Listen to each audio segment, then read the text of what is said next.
What's up, y'all? Good Monday. Good to see y'all. Listen, y'all. If y'all don't know, this is TFG Tonight, and I'm your host, Mr. Haynes. And this is the best morning show that you can watch at night. Y'all listen, that's Devin, that's Lee, and that's Kenny. I'm trying to be nice. Black said we got two Americans. Say to my brother Black, man, I think you could be a preacher. I ain't never heard somebody that use a curse word and then read a scripture right after. So let me state for the record, I am a misogynist. You know, Pull out your card, Doc. He's and I'm a chauvinist as well. Anybody who knows me knows that. That's right. That is Now I can go back to minding my own business. true. Either that boy is Benjamin Button or somebody lying. And listen, and that boy may be mentally 12, but he's 34. You bad boy, you don't do it again. I'll let Black articulate a little bit better than that. Nope. Okay. Never mind. Laughter is good for the soul. It's like medicine, right? Yeah, for real. That's all I gotta say. I wish I had one of them applause buttons to, like that.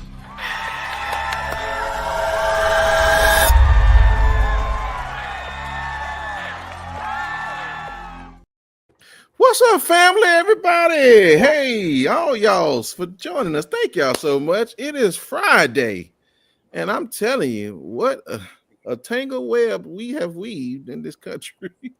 Man. Oh my goodness, y'all. Well, the government's back open, and I guess I don't know if they still forbidden, but we'll talk about that just a second. You know how we do it. If we say something you like, that's my Bill Cosby impression. Sorry. If we say something you like, by all means, ladies and gentlemen, find the Cash App at the bottom and feel free to give us some Christmas money. Because unlike the others, I got kids that still want Christmas presents. So I guess we'll talk about that on a different day. But I'm not gonna waste no time. Listen, Black, is it sooner than I think I won the challenge though. I think so. Yeah, because everybody else was under me, right? I thought it was gonna last a pretty good while, but nevertheless, I mean, we're done. Are we back to business as usual, or what is this about? Because there's some problems going on over here. Don't be fooled. Folks, pay attention to what really happened. This was one of the most egregious things I've seen in a long time in my lifetime from the government. And don't necessarily look at the headlines, read the fine print. Yeah, we'll find ourselves right back in this place at January 30th. Anybody think it's an accident that they somehow decided to pause all things until after we get through the holiday season on the promise that the Republicans will listen to whatever the fuck you want to say?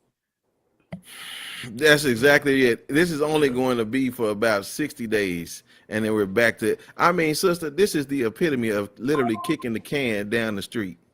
What is this? I mean, we playing politics for sure, but I mean, y'all, it's worse when we see it just unfold right in front of our eyes, sister.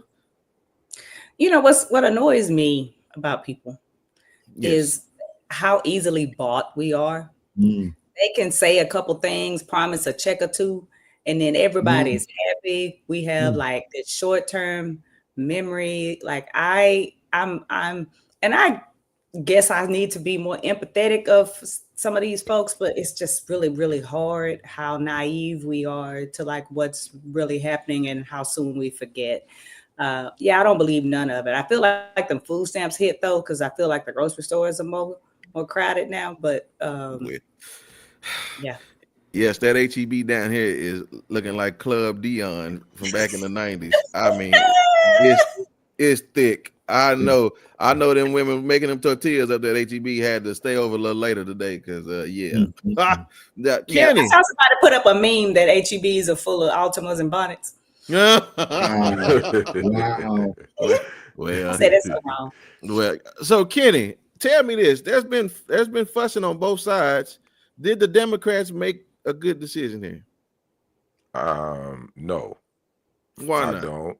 I think they fell for the banana in the tailpipe. My When has the goodness. Republicans ever ever did anything in good faith when it comes to negotiations. They haven't.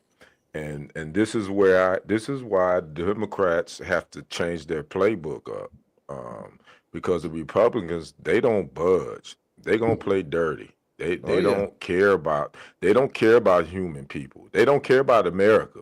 They don't. It's not. This isn't the United States of America, ladies and gentlemen. It is the divided states of America, because it's been divided for a long time. But Trump, this clown, has definitely he's definitely taken the veil off of what this country has always been. So the Democrats know, and those 8 Democrats that decided to do that, yeah, they should catch heat.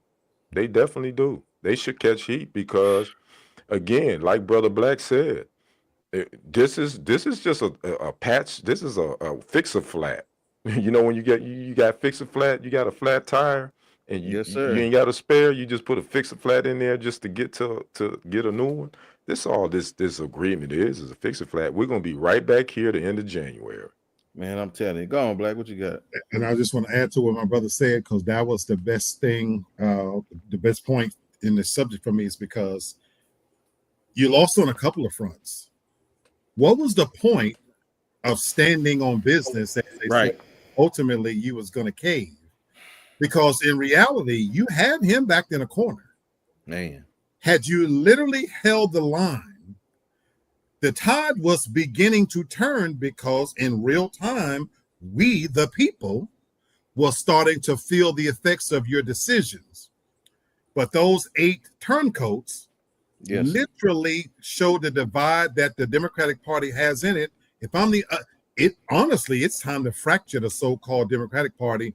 They should walk away and either move over to independence or start their own, because what they revealed, to my brother's point, is those Republicans who were beginning to sweat and having to answer questions from their own constituents, it showed that regardless if they hold together, the Democrats, they're going to fold every single time. Yep. And it allowed him to come out. Do you see what he did after this now? He literally is telling people now, basically, get your ass back to work. What? Yep. My boy's handing out $10,000 checks though to them folks that stayed up. I mean, listen, we is money hungry. It ain't crazy. Okay, wait, I got a couple more things I gotta say before we get here. Kenny, this is the first man that has ever held the office of president that is telling one of the NFL teams he want his names on their stadiums. Kenny, that's got to be some type of blurred line here, right? Brother, I was gonna do a segment on this, but for everything, for the love of humanity, I did not want to look at this piece of ish face on my screen, so I decided not to. And I would say this: I hope that the DC Council, I hope they don't fold like the Democrats, because this stadium isn't going to be built till 2030. So I hope that this DC Council do not do that, because most stadiums, when you get a new stadium built, you sell the naming rights to different corporations. So normally that's what happens. But I hope that this DC Council don't fall for this piece of ish of human being. But if you're gonna name it after some legends from the Washington Commanders, like the Sammy Balls, like the Darrell Greens, the John Riggins, the Charlie Taylors, the Art Monks, the Joe Theismanns, the Sonny Jurgensens, the late Sean Taylor. If you're gonna name this stadium after somebody, please name them after a Washington Redskins legend, not this this convicted felon. Please, DC Council, please do not fall for this. Y'all hear him drop them balls right off the top of the dome? That's the sportsman. What's up, man? Yes, sir. Hey, Sherry, good to see you. Can you go open, Sherry? Can you open that door to your hub and tell him we said hello? All right, y'all. Okay, I'm just teasing. Well, there's so much more we could talk about the politics, but at this point, I really don't care, because I told y'all, we going to hell in a handbasket, and so we'll keep it moving. Anyway, all right, listen, y'all.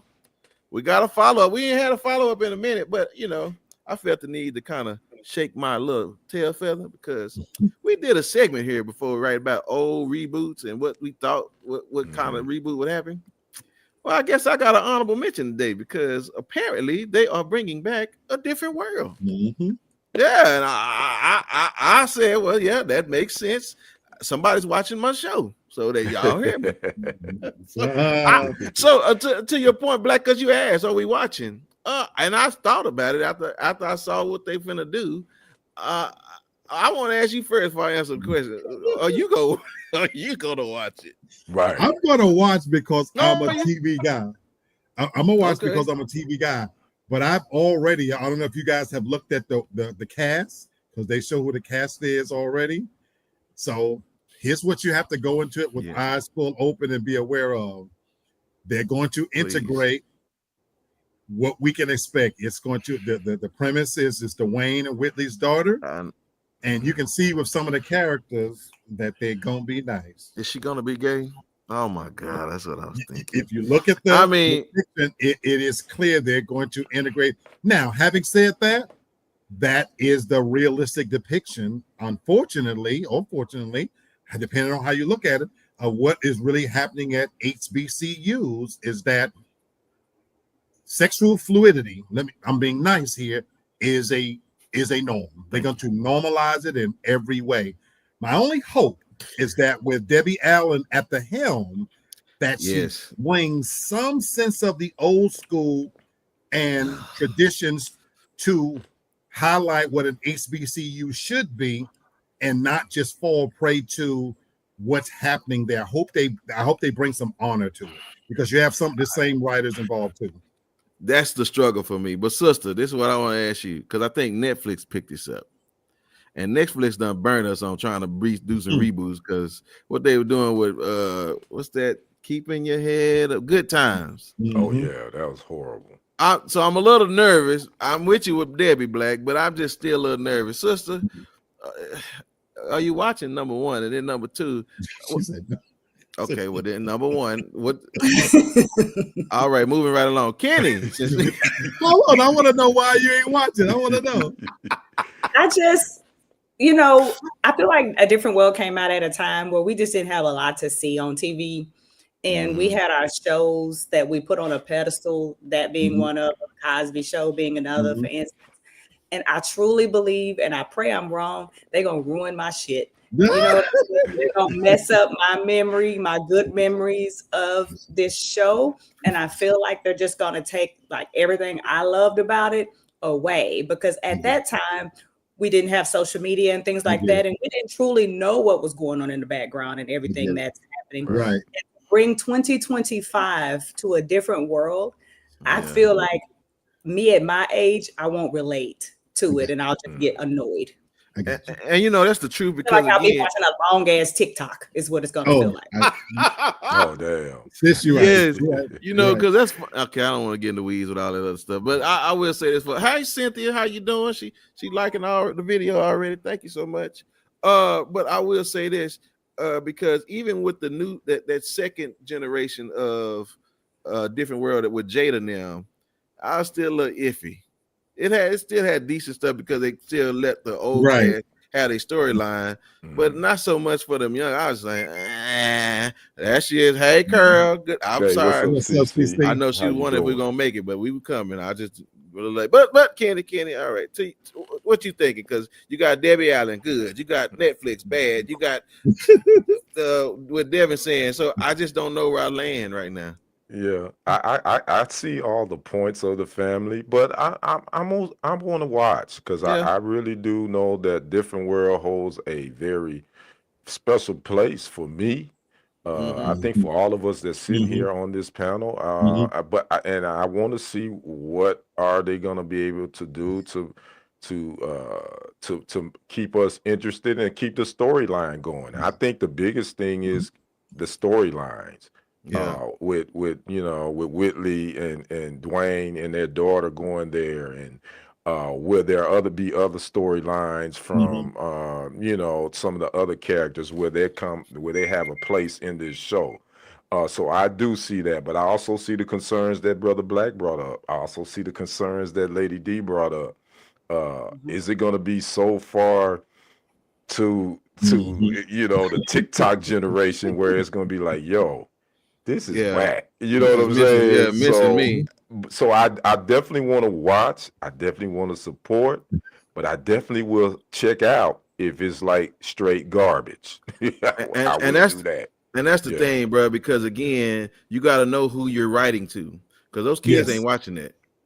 Those kids don't have an attention span to watch our shows. Again, they thought 8 episodes in the season was long. Man, we was watching 25 and 30 episodes to make up one season. So again, I just don't know. Good luck. Don't destroy the original. That's the biggest thing. Please do not destroy what we originally hold so dear to our hearts. I think Debbie Allen, she's pretty pig-headed, so she's not gonna. I mean, she fought Bill Cosby when they were doing that stuff, man. So anyway, and maybe she's fighting for another reason, but I don't know. You know what? Okay, wait. All right, bitch got woozy. She got woozy. This is a test. I'm sorry. Oh boy. Once he's dead, then we'll know. We'll find out. Bill was in them streets over there with us. So all right, okay, all right. I'm sorry, David. I apologize. Good luck with the show. All right. Well, listen, y'all. I'm gonna get him in early because I got a few things I want to talk about. So, my brother. Oh, dang. You pop me up in this thing early, boy. I did. I got a few things, and I owe Devin a little time from last week too. So I just okay. Keep the show moving. Right. Well, we've had a lot going on in the sports world, but that's this week. It's been crazy, but we're gonna stick to Dallas, the DF Dub area. We got to talk about this, family. Somebody got their pink slip on Tuesday. Man. Yeah, the general manager for the Dallas Mavericks. Nico Harrison. They told him, don't let the doorknob hit you where the good Lord split you. Yes, they did. That's a wrap. He was fired on Tuesday. If you don't know, just the background, Nico Harrison made this blockbuster trade that shocked the world back in February when he traded Luka Doncic to the Los Angeles Lakers for Anthony Street Clothes Davis. Mr. Glass. Thank you. I came up with that all by myself. I like. And some a draft pick, and the Dallas Mavericks fans, they have been in an uproar. Matter of fact, attendance has been down this upcoming season. Matter of fact, the Mavericks hadn't played well. They're 3-9 at this point. And so they was calling for his head. The owner, one of the owners, Patrick Dumont, decided to say, let's go ahead and get rid of this guy after he had been with the Mavericks for 4 years. So I just want to get the family's opinion.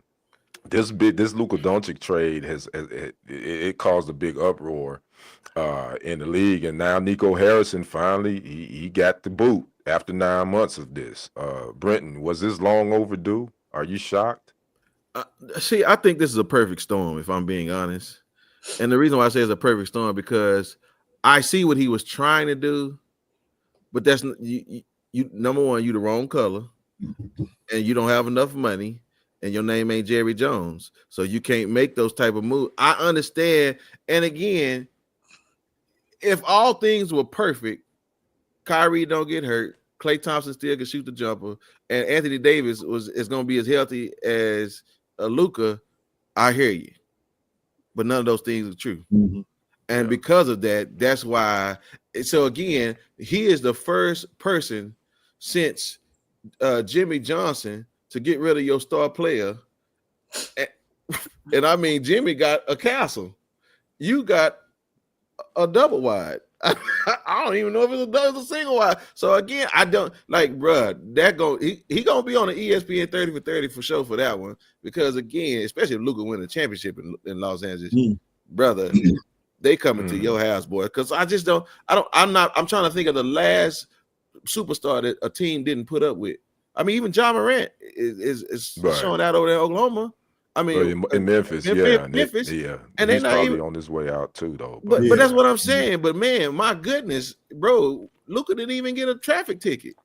Yeah. He just was fat. So He just was yeah. Yeah, you just got to find somebody to get him in shape, bro. So again, I listen. Somebody had to sign off on that before that boy did that too. So it ain't just him.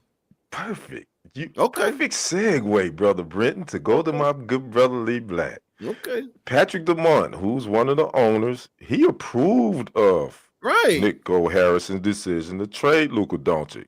And you know why? Well, they decided this kept the Mavs from having to commit to $346 million, a 5-year Supermax extension for the 25-year-old 5-time All-Star from Slovenia.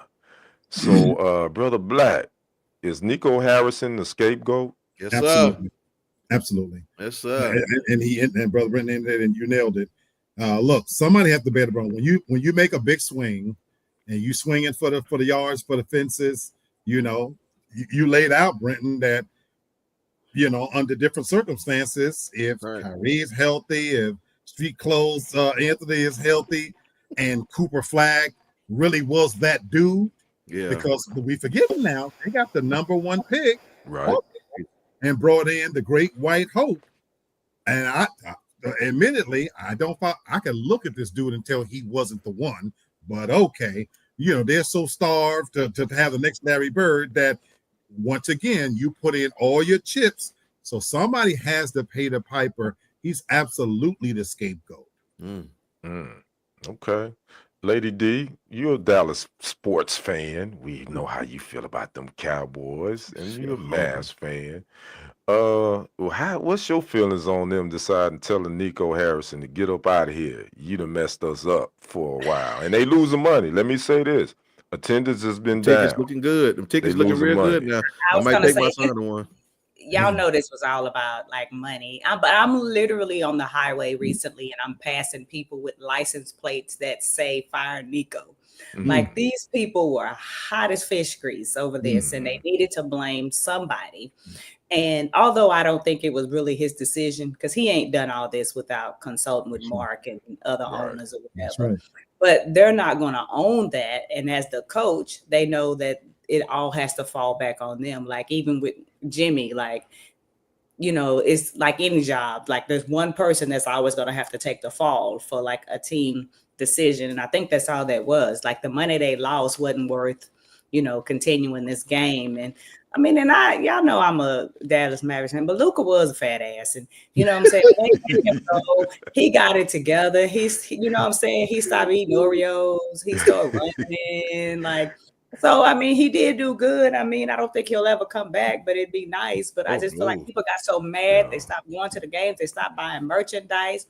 Right. My husband is a huge Luka fan. He don't even like Dallas Mavericks no more. I watch it by myself. He is now a Lakers fan and going to watch a Lakers game. I mean, these people were so pissed off by this, you know, firing. And I feel like things may change now that Nico is fired, but that's the only reason why they did it. They're losing money. Yeah, and I'm glad you brought that up, man, because you know these Mavs fans, they were like really like, yo, fire Nico at games. They were saying, you would hear them chant fire Nico, fire. And you know, at the end of the day, I get it. You know, he basically got a bunch of magic beans for this trade. If you really look at what they got in return, he got a bag of magic beans. I feel like that should have been like a Skittles commercial or something. It's like so you know what, the brother, you know, I don't know what, you know, it is what it is. It's a business. At the end of the day, it's a business. You can't take it personal.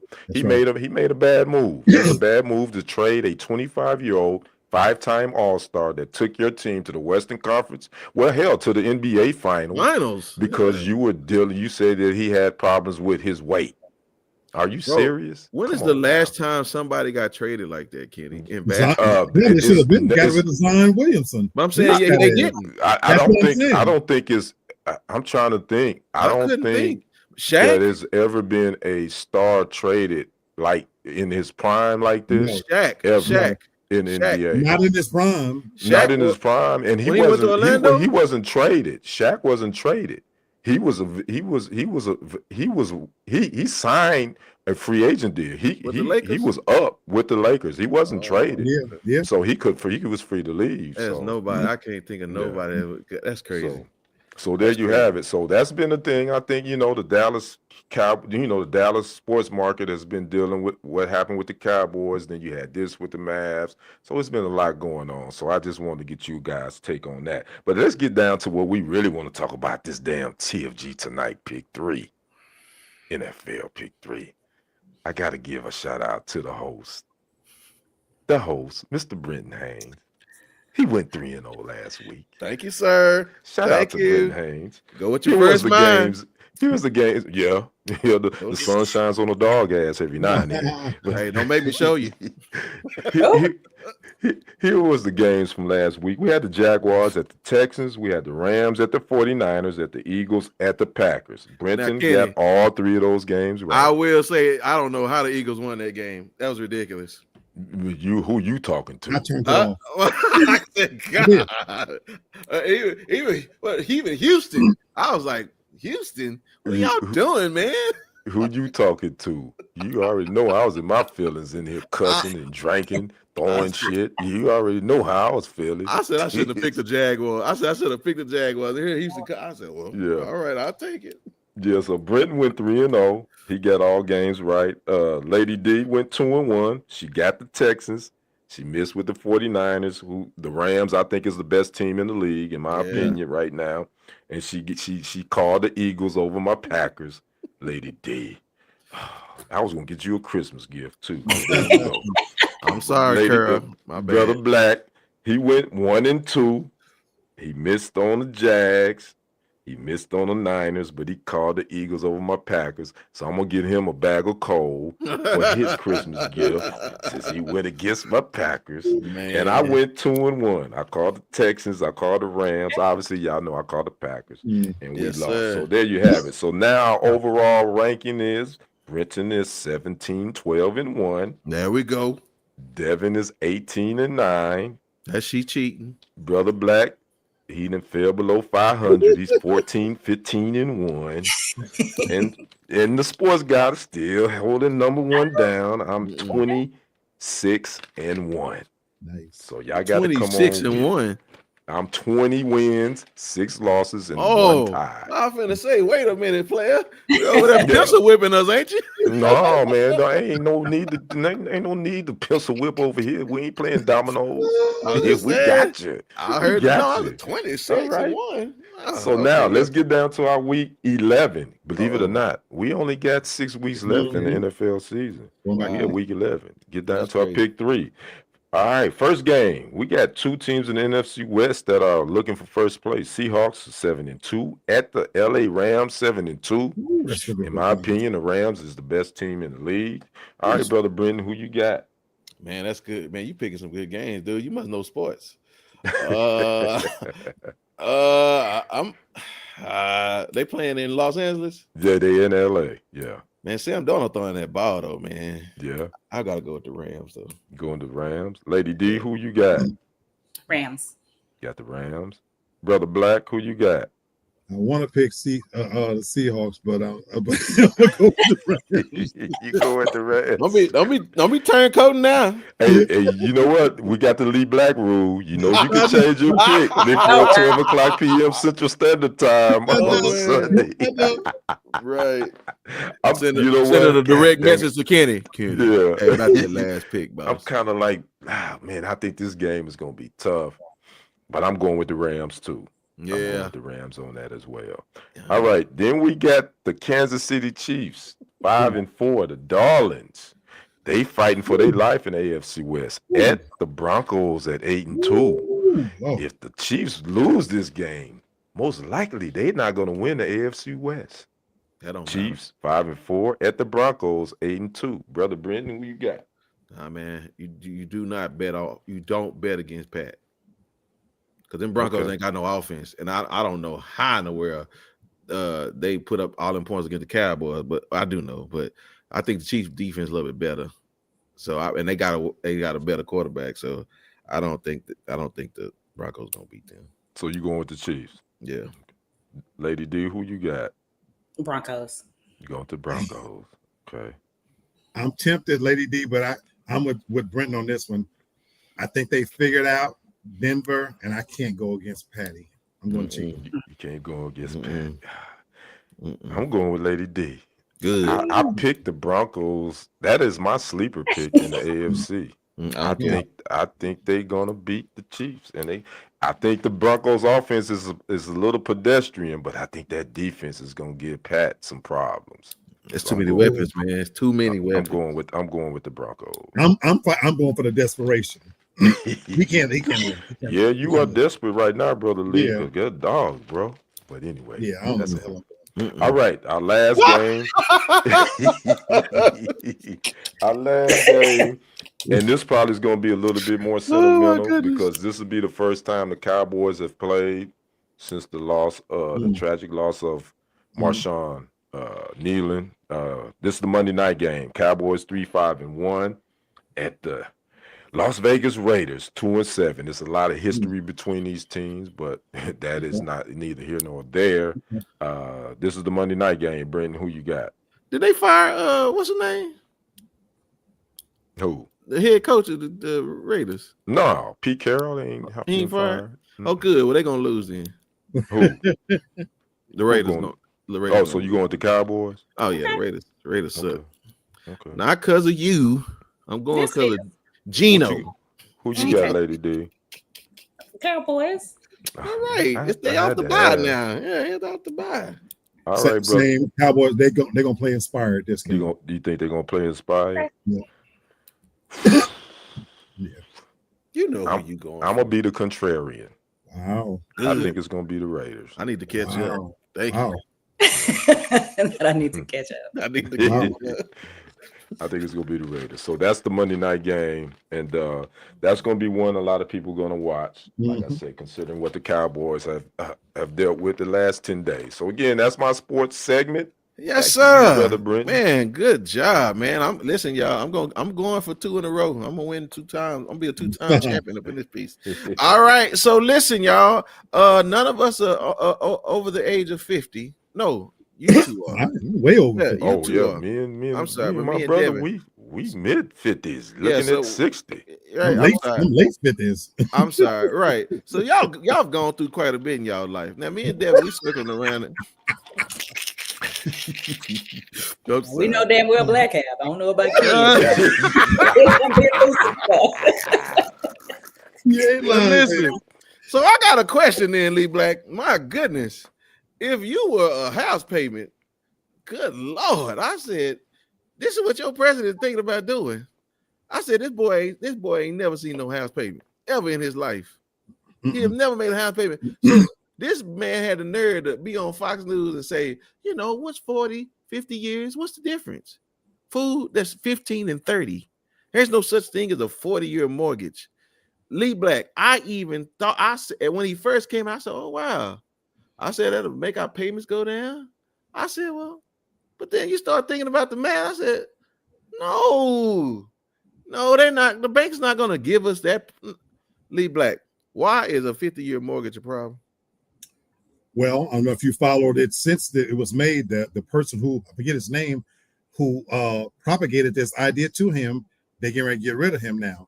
This was a ploy, and it's directly aimed at poor people. You nailed it. You hit it on the head. For people who can truly afford homes, because let's be honest now. Right. In 2025, young people are no longer buying homes. First-time home buyers, that's gone. The chasm between the top percent and the rest of us has gone away. Rent is out of control. This was pitched as a direct impact to the poor people, because think about it in the same way you think about layaway at Walmart. What he was proposing and hoping to catch the attention of is, wait a minute, I can invest in a home and be a first-time home buyer, because if I stretch my payments out over 50 years, but I said at the beginning of the show, don't be fooled.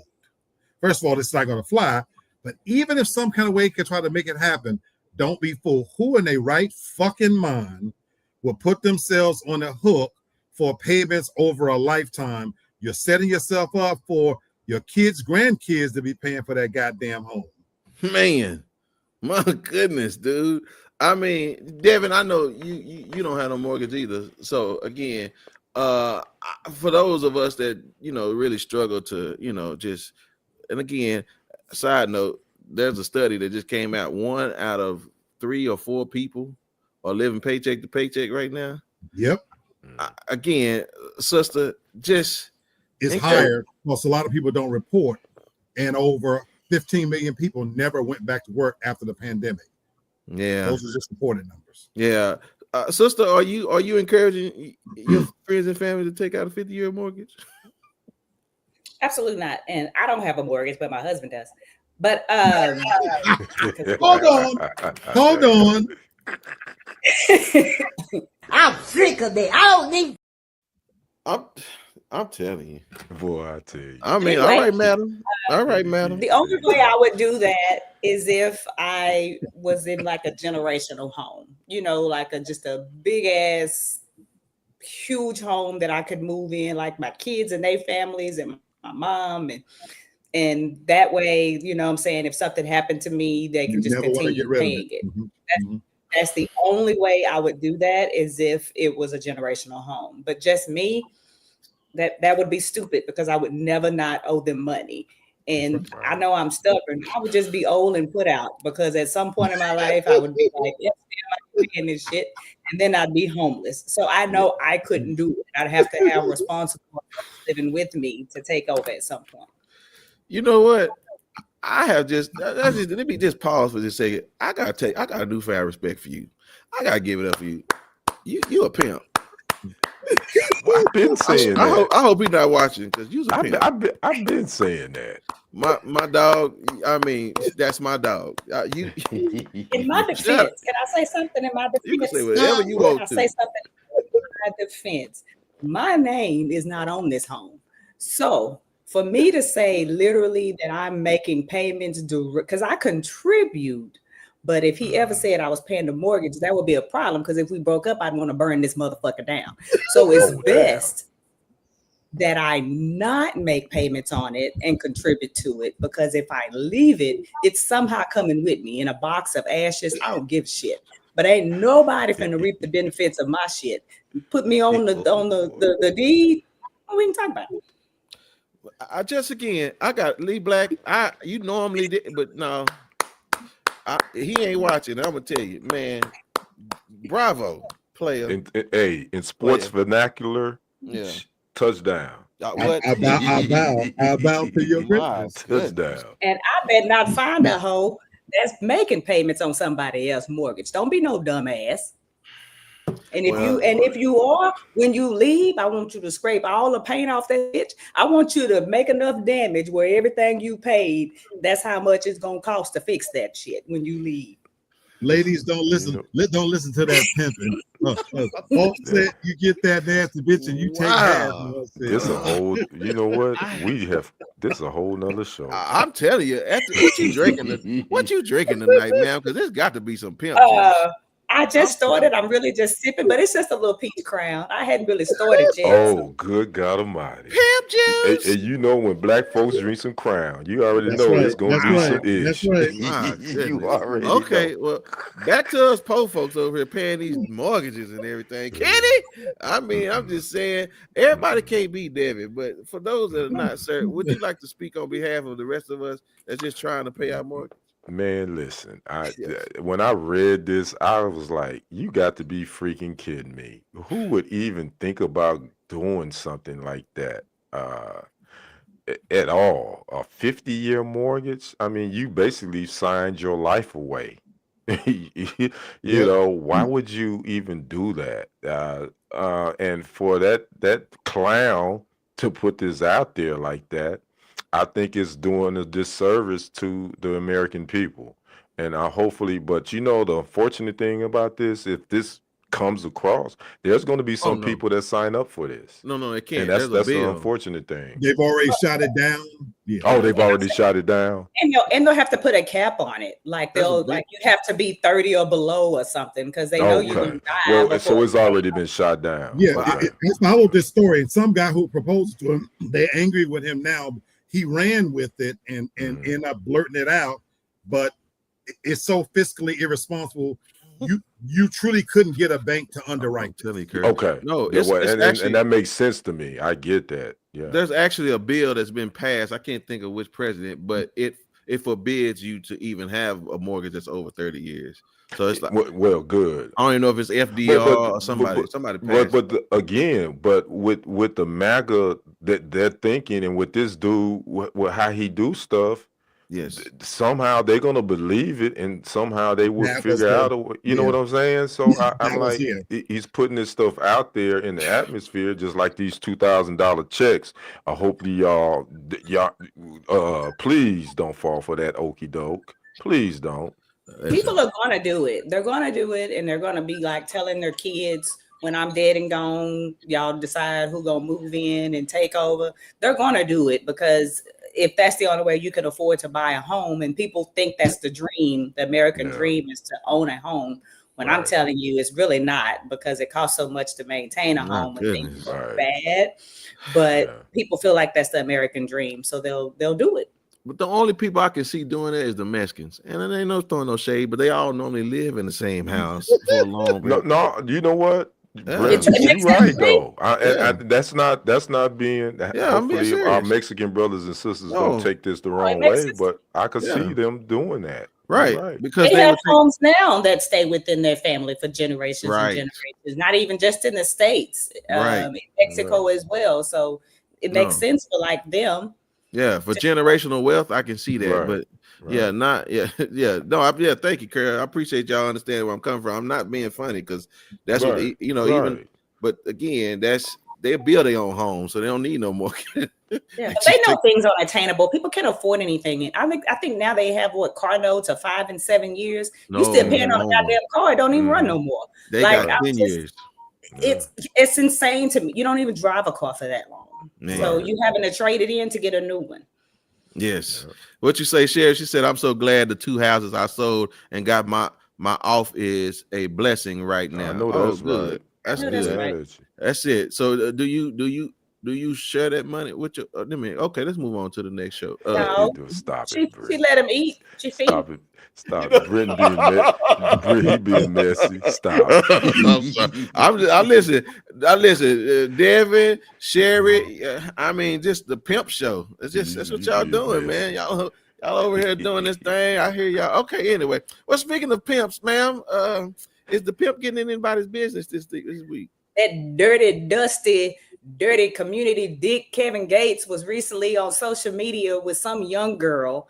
And he was saying that people were judging him because the girl, I think he said, is like 26, but she looks significantly younger. Like she looks easily 19, 20 years old. But he says she's older. But his reasoning was, and I wanted y'all's opinion about this. That's why I'm coming to y'all, because I know y'all will be honest with me, especially Black.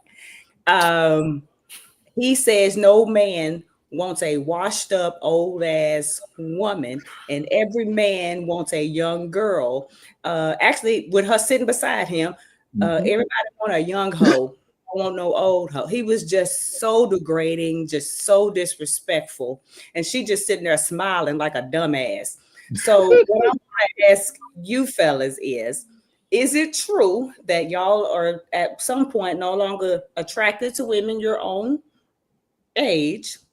And do y'all believe after a while a woman is truly washed up because she hits 30s, 40s, 50s? I'm gonna start with the nicest guy on the panel, Ken. And you probably gonna be surprised by my answer, Lady D. I don't actually agree with the way Kevin Gates worded it, but I do agree. Never mind, Brenton. What you get? Let me finish, Lady D. Okay. Here's my personal experience. I've always liked women that was younger. I've always attracted women that was younger. Matter of fact, most of them have been at least 10 years younger. May I ask you why? I get what he's saying. I wouldn't have worded it like that, but I get what he's saying. She said, why are you attracted to younger women? I do like a younger woman. That's just what I've always been. I've always Is it been the physical aspect? Is it they still have a young mindset and like to have fun? It's a combination of all of that, because I have a young, vibrant spirit. So I don't want to be with somebody that can't connect with me in a young, vibrant way. And a lot of times, I've only really dated one woman my age. Our connection just didn't have it. You feel me? So I get what he's saying. I wouldn't have worded it that way, but I understand his thinking on that. But let me say this: his wife, his ex-wife, Drika, I don't know how old she is, but she could get it. She's fine. That's neither here nor there.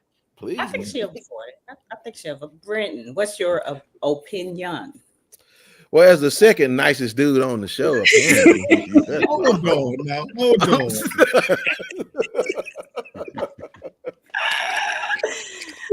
I mean, my goodness, where are all the umbrellas with all the shade being thrown around here, everybody? Well, I will say this: I didn't really care for young women ever, so I'm kind of biased. For me, I will say I think, and again, this is just conversation, so I'm not talking about people. I'm just telling you what, as a man, this is what happens. Men normally depreciate women because of if they do have a lot of partners or if they got a lot of children. That's when the depreciation happens for them. Again, when an older dude, and again, I'm just speaking, I'm not talking about nobody. When an older dude for me wants a younger woman, there's a lot of, you don't want a lot of pushback, because most older women, especially if they're your contemporary, or they're gonna like go toe to toe with you. Younger girls with older dudes, they kind of have that submissive type role. He knows best. He's already this and that. So they just kind of just go with the flow. So I don't know. I feel like you kind of taking the easy way out doing that. For one, I've always liked older women, although my wife is my same age, but no, I normally used to date, not everybody I dated older, but I'm saying I did date older women. So again, maybe because I grew up with my granddad, with old women. I don't know. Anyway, I'm still kind of bothered about being second nicest. Lady D, can you put up? I'm sorry, Brenton. Can you put up CC question? She has a question. She asked. So you want a woman that you can mold into what you want her? No, that's not what that means. I think when you talk, for me, I can't speak for other older men. I'm not trying to mold no woman into being nothing. I just want her to be her. So that's what it's always been with me. Now, other older men may feel like that, but I've never felt like that. So I just wanted to answer that. Okay. Now, the truth teller, Brother, how do you feel about that? I think you're going to surprise me, actually. So, first of all, I'm just as nice as those other two guys. I'm telling you, and she hit a little deep, did it, Black? You know what I'm saying? Like, what you mean, man? Now, you are talking to three Capricorns. I happen to be on the other side of that coin, so the Janus facing the other way. Unlike my brother from another, I have an old spirit. He said he have a young spirit. I have an old spirit. Been there, done that for me. Having said that, I agree with Brother Kenny in the sense that you can shoot the messenger, but the message was for me on point. Now, the operative word here was, he says, no man wants an old hoe. So this is where this conversation gets more complicated than on face value. Right. If we're talking about just having a hoe by my side, what I want, absolutely. I don't want no bitch in here with her stomach all balled up, looking like homework, titties all underneath her elbows and stuff like that, and laying around and shit, farting and all that kind of stuff. Give me a bitch walking around here who got an ass as tight as a 10-year-old boy, who don't have to wear no bra, And so, that's what I'm looking for. Now, having said that, believe it or not, I dated older women. My experience has been that they look at me, I'm crazy, that they don't want us. Now, my preference and what I can get, those are two different things. As I've settled into this stage of my life, because he's rich, he's famous, I'm neither of those. I'm pissing on the side of my bed in a motherfucking bucket. So I realized at this stage that I got to get who willing to take my fat ass. Having said that, she still got to be a little bit younger because, again, you know, you want some. I need to be at least be attracted to the bitch walking around here. At least her ass got to be halfway tight and together. So, yes, what he said is kind of accurate in that sense that, you know, and you think about some of these older women, all of a sudden, after you done pinch your legs clear behind your head, done spurted out 4 or 5 babies like a damn puppy or a cat. Now all of a sudden you want to get dignified and you don't do this and don't do that and don't suck dick. No, that's the reason why we want these young, nasty, 50 no good bitches that do. And it's not about molding them. It's about opportunity and excitement. All right, y'all know Brenton won the game when he was in school. What is it? What is it, freeze tag? Is that what you called it or whatever? He won that game. I'm just saying, y'all got to come pick me back up with the pissing in the bucket. I got off there. I just left there. I don't even want to even think about how he rolled over and pissing in the bucket. In the middle of the night and going to no goddamn bathroom. Oh my God. I appreciate every one of y'all's honesty. That's the one thing I really love about having these conversations with y'all. Y'all gonna tell me the truth. You ain't gonna say the politically correct answer. So I appreciate that. But y'all know I'm somewhat of a, I don't know if I need to call myself somewhat of a feminist. I've never thought of myself like that. I feel like I'm pretty soft myself. But the way I see it is, that son of a bitch gonna mess that lady's pH up. I don't know who your mama is, your auntie, your cousin, your sister. That man done ran through so many hoes. He just slept with Brittany Renner. So that means he added 500 just by default. If y'all let these dirty dick ass dudes try to make y'all feel like y'all ain't good enough because y'all older and washed up, tell him his mama washed up and so is her coochie. Don't nobody give a shit about that. I'd rather y'all stay single. You date somebody your age because you don't. Let me tell y'all something. There are men in this world who balls don't hang to their knees. You can get somebody, you can start where you're supposed to start. You know what I'm saying? Because there are some good-looking women over 40 that still got it tight. Oh, yeah, you right. But we also got a mouth and we gonna talk some shit. So I mean, it is what it is. Like I think everyone's preference is okay. But if a man wanted and it was interested in me because I was younger, my thought is, what happens when I get older? Are you gonna want to trade me in for a younger model? Because that's what he's doing. The women that he's dating are getting younger and younger. Like he will divorce one and get with a younger one, even though that motherfucker been ran through like a guy. Huh? I got a question for Lady D. Oh my goodness. What's up? Let me ask you this. Uh-huh. Is 43 too young for me? Would you say 43 was too young for me? Absolutely not. Okay. Absolutely not. But I just feel like that's 13 years younger than me. No. But here's my thing from what I found with much older men who date women in like their early 20s. Oh, you talking about they have nothing in common. You know what I'm saying? No, and I get that. You encounter these women, it's like they're dating their freaking dad. They don't have. I got you. They haven't got their life together. I don't do that. No, I got you. But I like it when they call me Big Daddy. They can easily be financially abused, meaning they're dependent on this dude, so they're gonna tolerate a bunch of foolishness and bullshit. So I feel like once a woman hits an age where she's established in who she is, I feel like that's because I even think a woman in her 30s dating a man in his 50s is not a big age gap because she has lived. You know what I'm saying?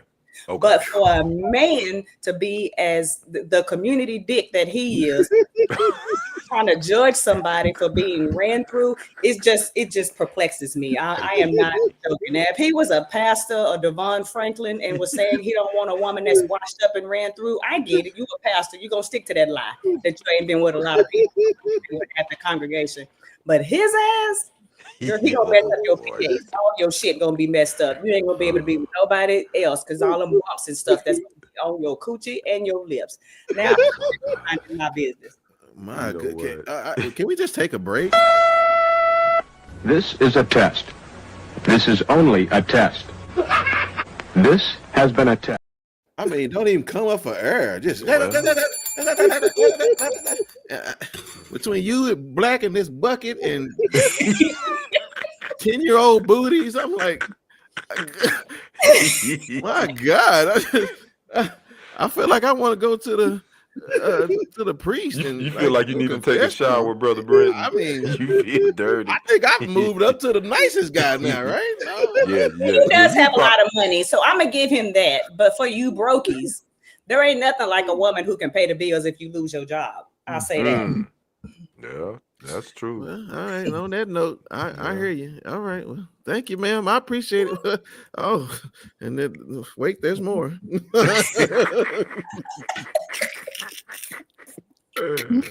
I mean, we just slid right on into that one. Tell us what else you don't like about us, honey. You know one of my turn-offs. You know one of my turn-offs already. I'm telling you. Wow. Way to do that, Haynes. Okay, well, listen. We gave it to the fellas for last week. So, ladies, it's your turn, please. I mean, she's already on fire. I feel like NBA Jam. Yeah. She's I already on fire. know this is gonna be a fire scene. Right. All right. So, well, ladies and gentlemen, AI. I asked it. What are the turnoffs that women have for men? And I only asked for 3. I know Devin has 40, but I only asked for 3. Okay, sorry. We'll do the other 37 maybe next year or something. I don't know. But okay, I said, yeah, she did about 8 of them just a minute ago. So anyway, so I guess we're deducting by reason. All right. So anyway, it says while individual preferences vary, many women report common turnoffs when men try to get their attention. Here are the top 3 based on surveys and feedback. Number 1, overconfidence or arrogance. I think that's a little easy, but it says why? Acting like you're the best catch or talking down to others can come across as insecure or disrespectful. For example, bragging excessively, nagging, backhanded compliments, or dominating conversations. I'm gonna start with you last, honey. Hold on, because brothers, I think that's a little weak. I think that's a little obvious, but I don't know, Kenny. What you think about that?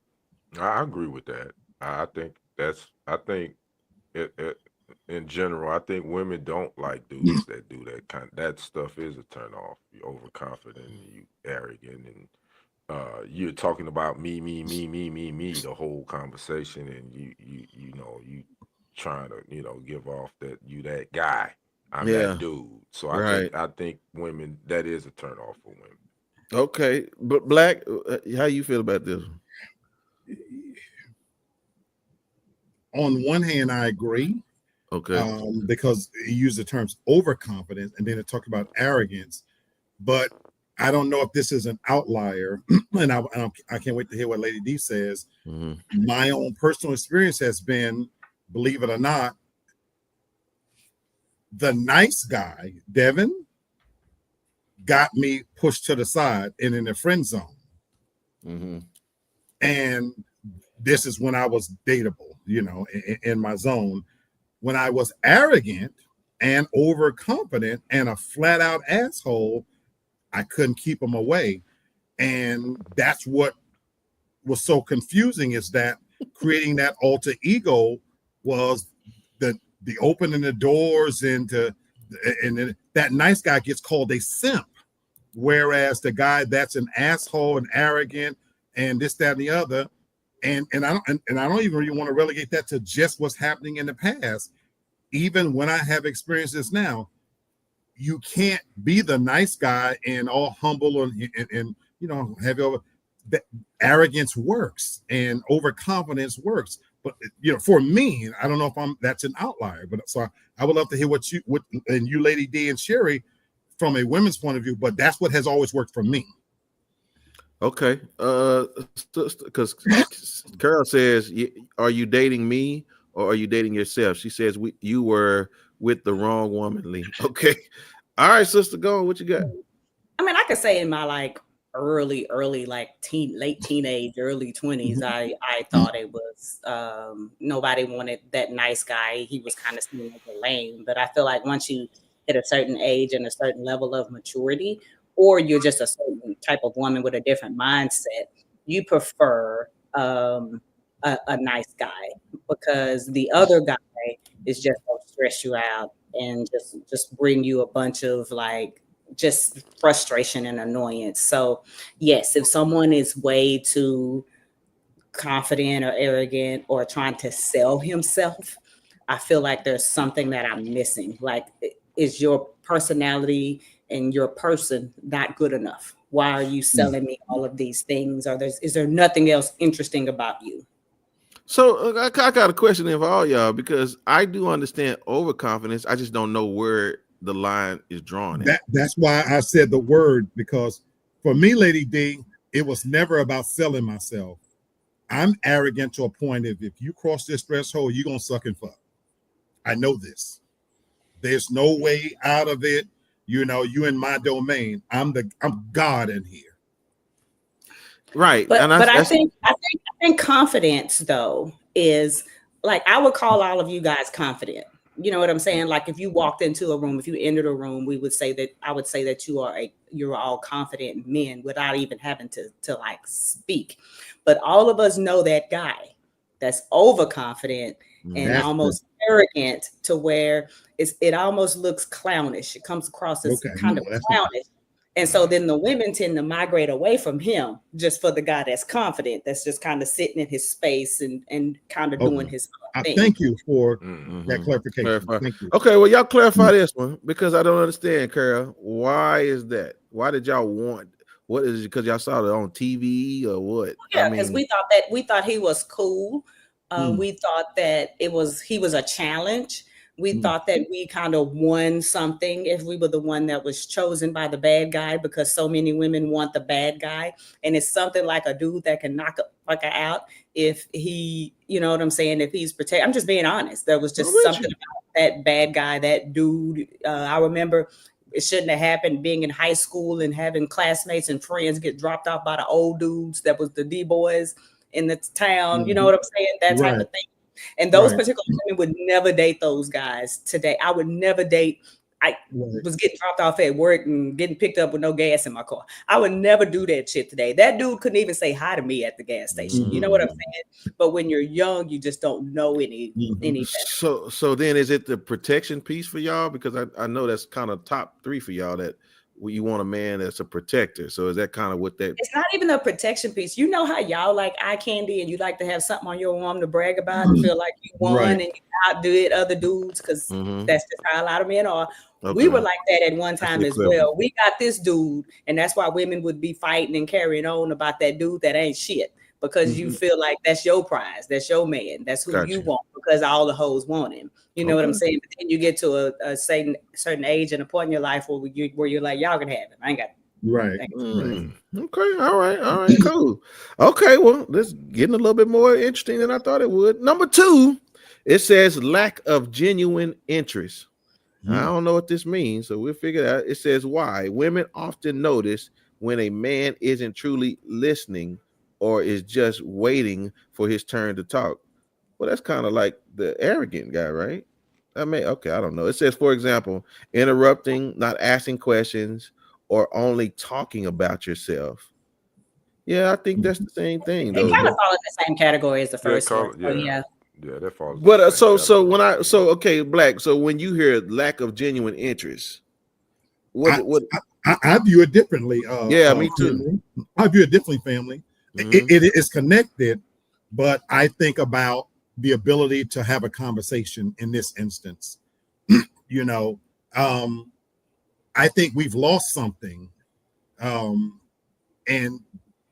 the new dating scene. It's not even young. It's all about short characters, texting, this, that, and the other. You know, so when I think of this one, lack of genuine interest, I do agree with this 100%.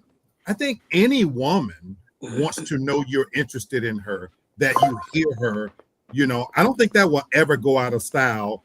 I've never met a woman yet that didn't like a genuine compliment, not the BS, not the nonsense, you know, and to be able to say, hey, oh, wow, you know, so what are you doing? You know, if I'm genuinely asking you, so what kind of work do you do? So what are you doing? It gives that person an opportunity to feel seen. So I agree with this, and I equate this more with personality, the lost art of being able to have a conversation for me. Okay. Just a second. Sherry, I want to tell you, there's a lot of firsts today for me on this show. I've given Devin her pimp card. Sherry, I'm gonna tell you something. I am in my mid-40s, and you are the first woman I've ever been afraid of. Me and Sherry need a school. We need a school for women. Teach these hoes how to get it together. I've never thought about any woman that I would be afraid to date, but Sherry, you have now given me that bridge. You have given me that image now of like, be afraid of that right there, boy. Well, if you act right, you ain't gotta be scared.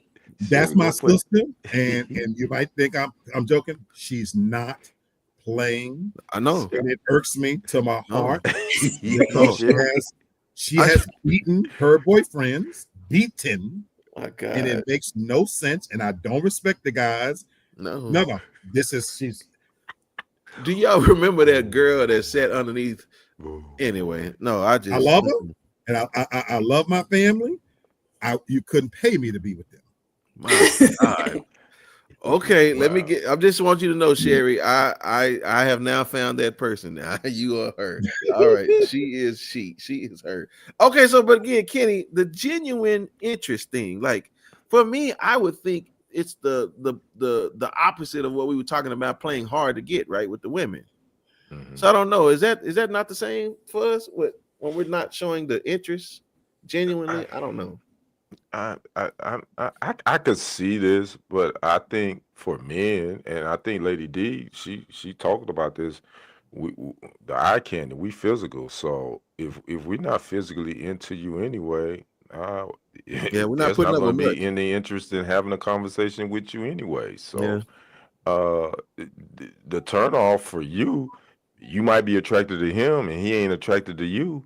Well, he ain't gonna be giving you anything. So I get that. So that may be I can understand why a woman be turned off about that, but I also can see where if I'm not really interested in you, I ain't giving you nothing to go off of anyway.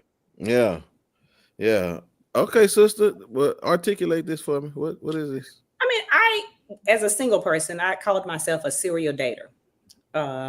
Because a lot of men don't want to continue to date you when they're getting nothing out of it. Like, you're not coming to my house, you damn sure ain't getting no coochie. You ain't touching me. And so after a while, I can see they start to kind of pull away. You know what I'm saying? And so it's nothing for me to go on 2 or 3 dates a day. Just knock y'all ass out real fast. And so, but in doing that, I can say is I did encounter a lot of dudes who wanted to date me, but they didn't seem to have any interest in me. They didn't even want to get to know me. They were very like surface level type of personalities where I'd rather watch paint dry than to be in the room with them. So I get that, but I also say that these dudes are they're either dumb as hell, just stupid as fuck and didn't pass 7th grade, or they're arrogant, and they're usually just arrogant and think that they don't have to. They just have to show up, and I did enough. Gotcha. Okay, yeah. So again, so for me, if would a woman keep trying? I guess she would, right? If he's good looking enough, if he's not really being interested, she okay. All right, no. Number 3.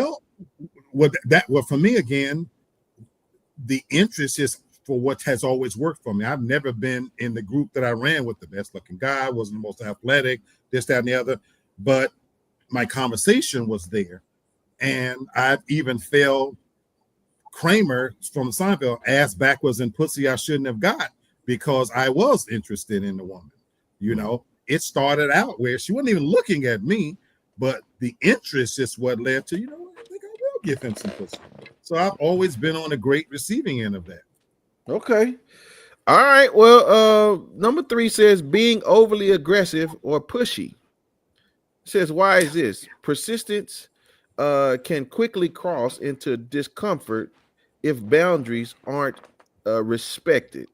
For example, ignoring verbal, nonverbal cues, pressuring for personal info, or touching without consent. I think that's pretty obvious, but yeah, that's a given. Yeah, I don't think it's need to touch that. So okay, well, sister, I guess they knew we were gonna be talking to you tonight, so they gave some honorable mentions. Said poor hygiene, playing games, negativity, complaining, judgmental attitude, authenticity, respect, and emotional intelligence tends to be far from attractive than flashy or forced behavior. I know we didn't hit on none of your points probably, but I got one that it didn't hit, that didn't even touch on either, but I would just like a quick answer from the women, because this is to me appropriate for 2025, 2026. For women, is it a turnoff at this stage of if a man is not masculine? You can't be no punk ass, but you don't have to be this stereotypical like masculine dude, because if you're overly masculine, I'll say, you tend to sometimes be that aggressive dude that Brenton was talking about. You know what I'm saying? And so just going back to you guys, I see you all as like you're masculine men, but I don't see you as like overly masculine. I feel like maybe Brenton and Black, I feel like there was a time in y'all's life where y'all were hyper masculine, and now that you've gotten older, you're simply just masculine. You know what I'm saying? There's nothing feminine at all about you. But when you look at the guys out there, Lady D, that to me, I'm not a woman. I've seen the emasculation of men happen over the last 10 years, where I feel sorry. This is only for me looking at it from male's eyes, that I feel sorry for women, that these guys to me are feminine to me. And I don't mean the wrist waving, but they don't project any level of masculinity to me. That's what I'm talking about. Does that bother you? Is that a turn? I agree. They're a lot less masculine, and I don't know how to say this without it sounding bad, but those type of dudes get treated like shit by somebody like me. Like if you're just way too feminine, like I'm not going to treat you like the quote unquote man that you want to be, because I can't do like very feminine men. I just can't. If I wanted a bitch, I'd get with one. Right. So, but I don't want a toxic masculine man either. Right. I can't handle that. So I don't need you to be the traditional or stereotypical masculine. Because for me, that's a lot, because I have some somewhat, not like Sherry, but pretty close masculine tendency, where if you're a hyper masculine man, I may frustrate you. I may frustrate you just a little bit, but I don't want, you can't wear my panties though. Like, Brenton, add this one to your growing list of something that I would love to extend the conversation, because there's a whole generation of men that can't change a tire, can't change a light bulb. You know, they have no traditional men skills, you know, what I would consider. And so this is what I would love to expound on. Yeah, we'll do a Black Love series next year and talk about it for sure. Okay, well, Sherry, can you do me a favor? Give your husband this number, 1-800-799-7233. Yeah, right. That man is happy. Leave him alone. He happy to eat every day. Happy is what happy does, I guess, honey. All right, well, Sherry may like this one. Speaking of the violence, y'all, I don't know why the man just they just didn't just quit. Apparently, there's this fool. Now he done got convicted. He in jail now. He wanted to make his workload a little easier, so he decided to off 10 of his patients.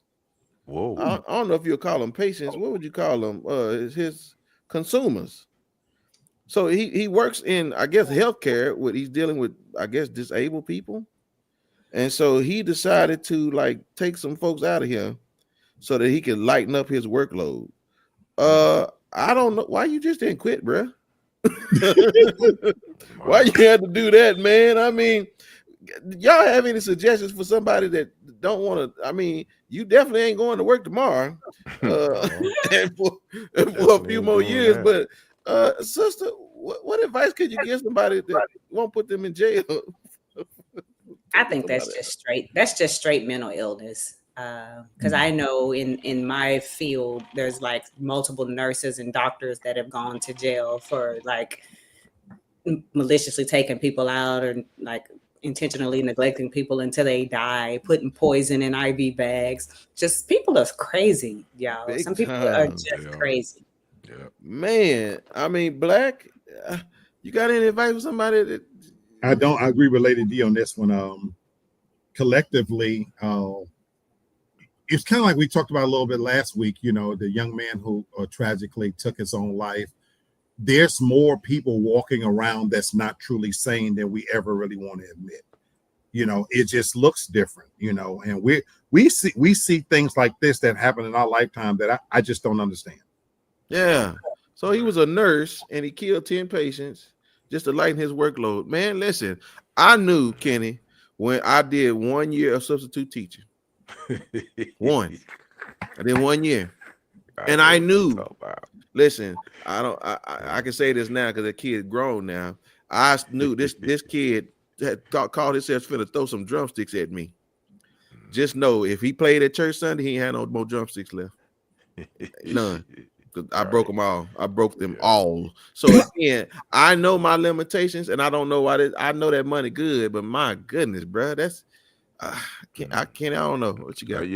I think, brother, mental illness is real, and I think it's we've made light of it for so many years. Oh, he just crazy. Oh, she just crazy. There ain't no wrong with them. No, it's something wrong with them. Yeah. And for you to go to this extreme to lighten your workload, yeah, that's definitely some mental illness there, man. And the human mind is a very fragile thing.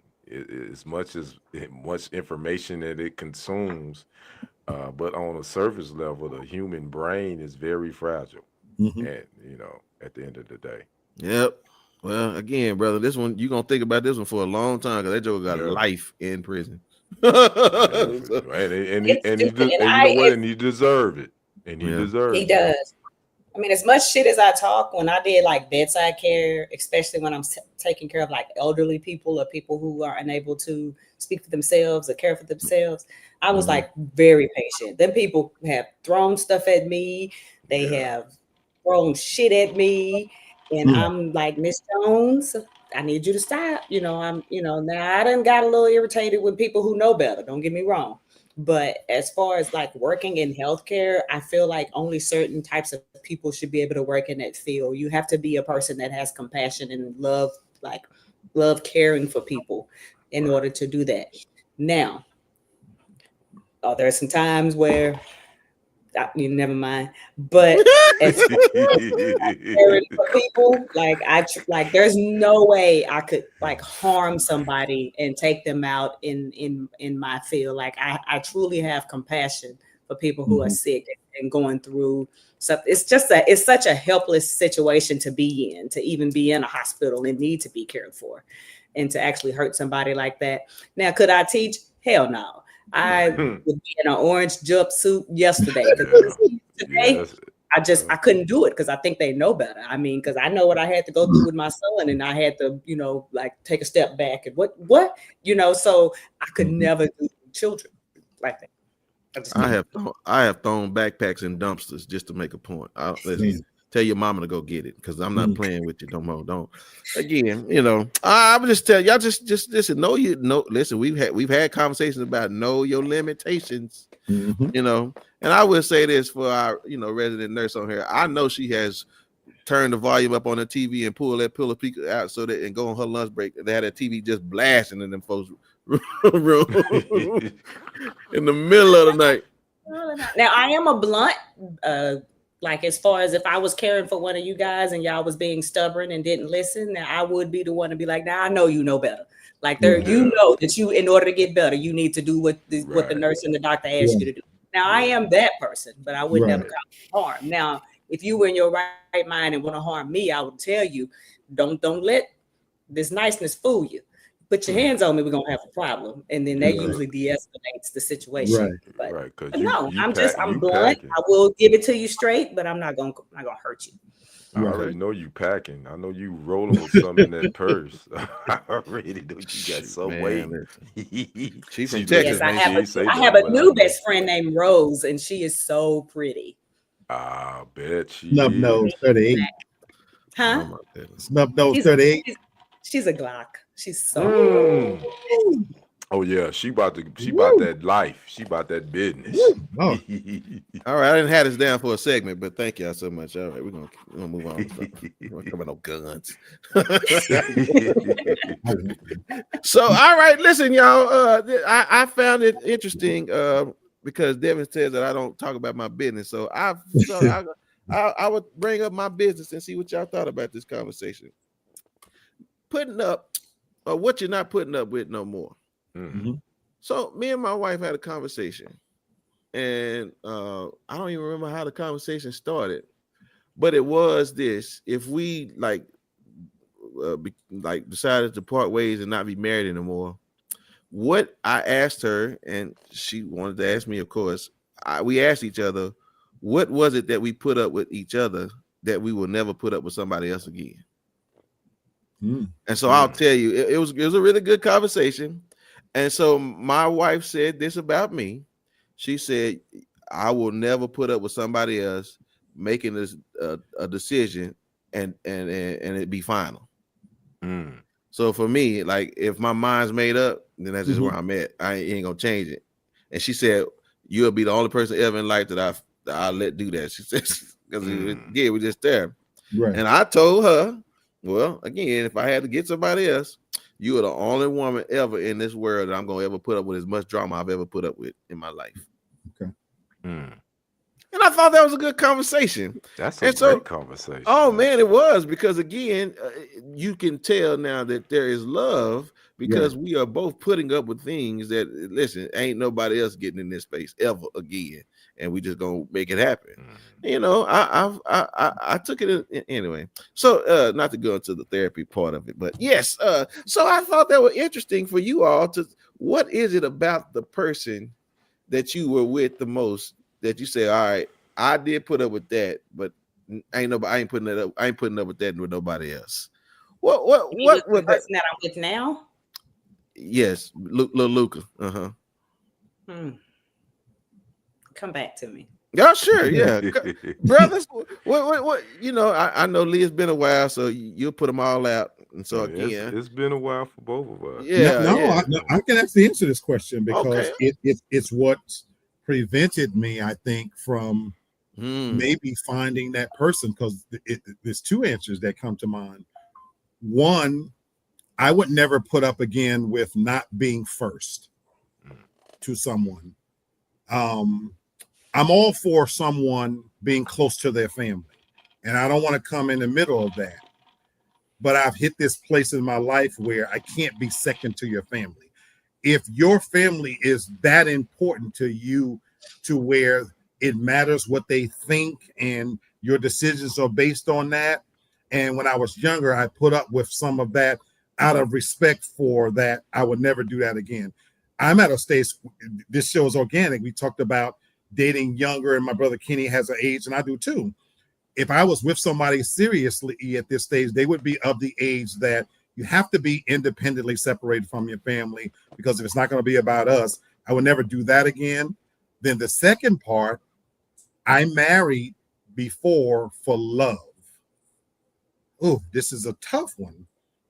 And I put up with somebody growing into the role of a wife. I could never do that again. You can't come to me at this stage without a full understanding and of life experiences of what it means to be in an adult relationship.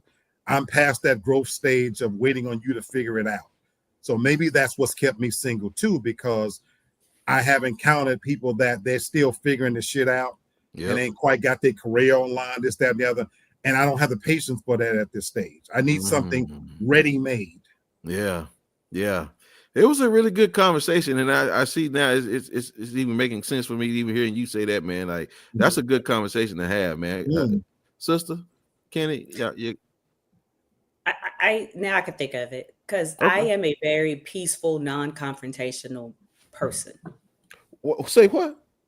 I don't like to argue. I don't like to fight. Wait, hold on. TD, what you say?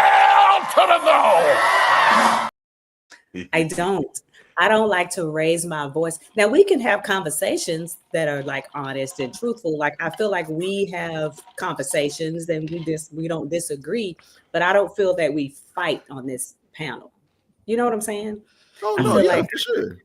I hear y'all out, y'all hear me out, vice versa, and then we kind of move on. We can state our opinions, whether we disagree or agree, right. And we move on. It doesn't hover. I happen to be married to somebody who I think his previous relationships, now I'm telling my own business, had a hint of toxicity, and that's the opposite of who I am. So, and I think when you come from that walk of life, when you're with someone who, when you're angry and they just look at you like you're crazy, that just makes you more frustrated, because that's me. You can sit up and have a whole argument and debate by your goddamn self. You're going to have to speak for me and you at the same time, because I'm just not going to acknowledge you. So in the future, if this didn't work, I would need someone that's just as laid back and passive as I am. We can talk about things. We can be on different pages. We don't have to like the certain things. We don't even have to have the same social opinions about society. I don't care about any of that. But we just need to be able to, have a rational conversation similar to the conversations that we have. Yeah. Okay. Well, I see. Thank you. I appreciate it. Now I know why you get on here with us. Okay. Kitty. Lady D definitely hit an area where I definitely can relate to that. I can say that I don't really feel like love is going to ever find me again. So I'm cool with that too. But if it did, there's two things that I wouldn't put up with. Number one is you can't volunteer me for stuff that you have not discussed with me. I know that's right. Don't volunteer me for things to do for your Aunt Sally, your cousin Joe, your cousin Renee, and you ain't discussed that with me. So that happened to you before? Yes, it did. I can see that. It'd be like, say, babe, I need you to move my cousin Saturday. Yo, wait a minute. What? Yes, sir. That's a good one. So that's you disrespecting me, in my opinion. You know what I'm saying? So I can't put up with that. And my second thing is I gotta have someone a woman that listens to me. You may not necessarily agree with what I'm saying, but at least act like you're interested in hearing where I'm trying to get off my chest. Because I don't open up to a lot. I don't open up. It takes a lot for me to open up to a woman.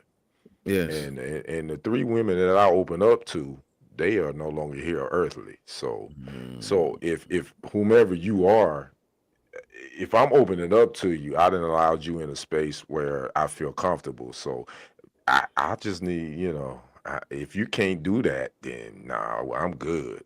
I'm good over here by myself. Yes, sir. I've heard your triggers before, so yes, I do. You want to be heard, yes, sir. Okay, yeah, okay. Hey, Miss Toria, I seen you in the comments. You over here fighting with them white folks, but be careful out there. I hope you take Mr. Williams with you now, because we don't want no problems. She says we agree to disagree on this channel, and we laugh. Yes, right. Show each other the most respect. We do. Absolutely. And that's why we keep coming, because this is healthy conversation. Okay, well, it is healthy conversation, right? So again, I think it is important to know, because I will say this for the conversation. Again, if somebody tell you they're not arguing with their spouse, then that's not a real relationship. Somebody lying. Ain't nobody not doing something to somebody else, because that just don't work like that. But there are things that we are putting up with each other that that you won't put up with nobody else. And I will say, in a perspective, that's love. I agree. Because that's love, because I want you to know, like, I'm putting up with stuff from you that I won't nobody else be able to do, right? Yeah. And so again, y'all, that's just that's a good conversation. Now listen, if y'all already got problems in your marriage, and then don't have that conversation, because I don't want to hear I got a divorce. Well, you need to have a referee if you're gonna have it, because it ain't gonna go well if ain't no referee around. I just don't want to be blamed for breaking up nobody's home just because y'all want to have a conversation. Listen, we have talked about emotional intelligence and making sure that you with the right person. Don't be talking about you trying to talk with Lee Black. You ain't got no, don't put that on us. That's right. You got got a conversation all the time. I'm honest. That's my fault. I don't think that's a problem. I think that's who you should be at the end of the day. Well, listen, you either gonna have a Devin or a Sherry. So pick your poison. I might hurt your feelings. Hurt your body. So you want emotional damage or physical damage? Pick one. You got to pick your poison. You either gonna have a black eye or you gonna have some hurt feelings. You want to get a tongue lash, or do you want to get beat with a belt buckle? Fool, yes, sir. I mean, both of them are abusive. Right. Lord. All right, brother, 1-800-799-7233. 1-800, just hush up. Shut your mouth, boy. Shut your mouth. Yes, sir. What you say, Miss Turner? She said, ain't argue my husband older he gets. I call him a grumpy old man. We may fuss, but it's forgot. That's it. That's right. That's right. That's the relationship most folks want to have. And so again, that's what these kids don't understand. They ready to leave you after y'all done gotten to something. That's a little ignorant. But all right, y'all. Well, listen, I don't know what he's talking about because we don't do our show on Monday no more. But Monday morning, here we are. Monday morning. So here we are back this week for our show, and the shutdown has ended. And right on time, the super fan, Ms. Toria, she just came from a Republican town hall meeting fighting for the rights of the people. Yes, sir. And in the comments, she said that she is ensuring that they will get their SNAP benefits until September 26th. And we all may be finding ourselves back in this same place again on January 30th after the holiday seasons. And so it's time to rejoice, ain't it? I don't know what's happening in your city, but in mine, as I ride around, they are putting out the Christmas decorations. Christmas and Thanksgiving is upon us, folks. We are here. And so now that the SNAP benefit's there, let's dance and have a merry good old time. But I'm going to tell you like this. Oh, I say it to you and I'll say it again. You've been had. You've been took. You've been bamboozled. You've been run amok, run astray. In case you don't recognize that, that is a line from Malcolm X movie by the great Denzel Washington. And on a more serious note, I'm bringing that up because I'm hoping that our people wake up. I was one that honestly believed that not getting SNAP benefits was a blessing in disguise, folks. Folks, this is a game that they're playing, and we're the ones that's destined to lose. Because by reinstating SNAP benefits and all of a sudden turning the lights back on, they are in essence inviting us to make the holiday season profitable for people who don't give a fuck about us. Folks, it's not an accident. Over 37 million Americans live below the poverty line. This dude in office, his tariffs have hurt us in ways that's immeasurable. And it's not an accident that if you go online right now, Walmart is having a sale, a 3-day sale, and Amazon is having a sale, a 2-day sale, because they want our money. They want our dollars. African Americans, we spend more disposable income than any other race on the fucking planet. And that's because we need, we want, and we got to have. And so Walmart, Target, Lowe's, Ford Motor Company, Amazon, Facebook, and I could keep going. These are the same companies that stood proud and rolled back DEI initiatives because they don't give a fuck about us until it comes to this time of year where they need to make that mighty dollar and benefit off of the backs of us. And if you know your history, folks, the Boston Tea Party happened because there was no taxation without representation. Well, guess what, people? We're in the midst of that in 2025. The tariffs is the exact same thing. You have someone that imposed a tax on goods without us representing us. It was an imposition beyond his executive authority, and that's why he's being sued right now by small businesses who have suffered because of the undue taxes on their goods. And they're even encouraging American citizens, the poor, to launch a massive lawsuit against them because we're the ones suffering as well. Folks, I got news for you.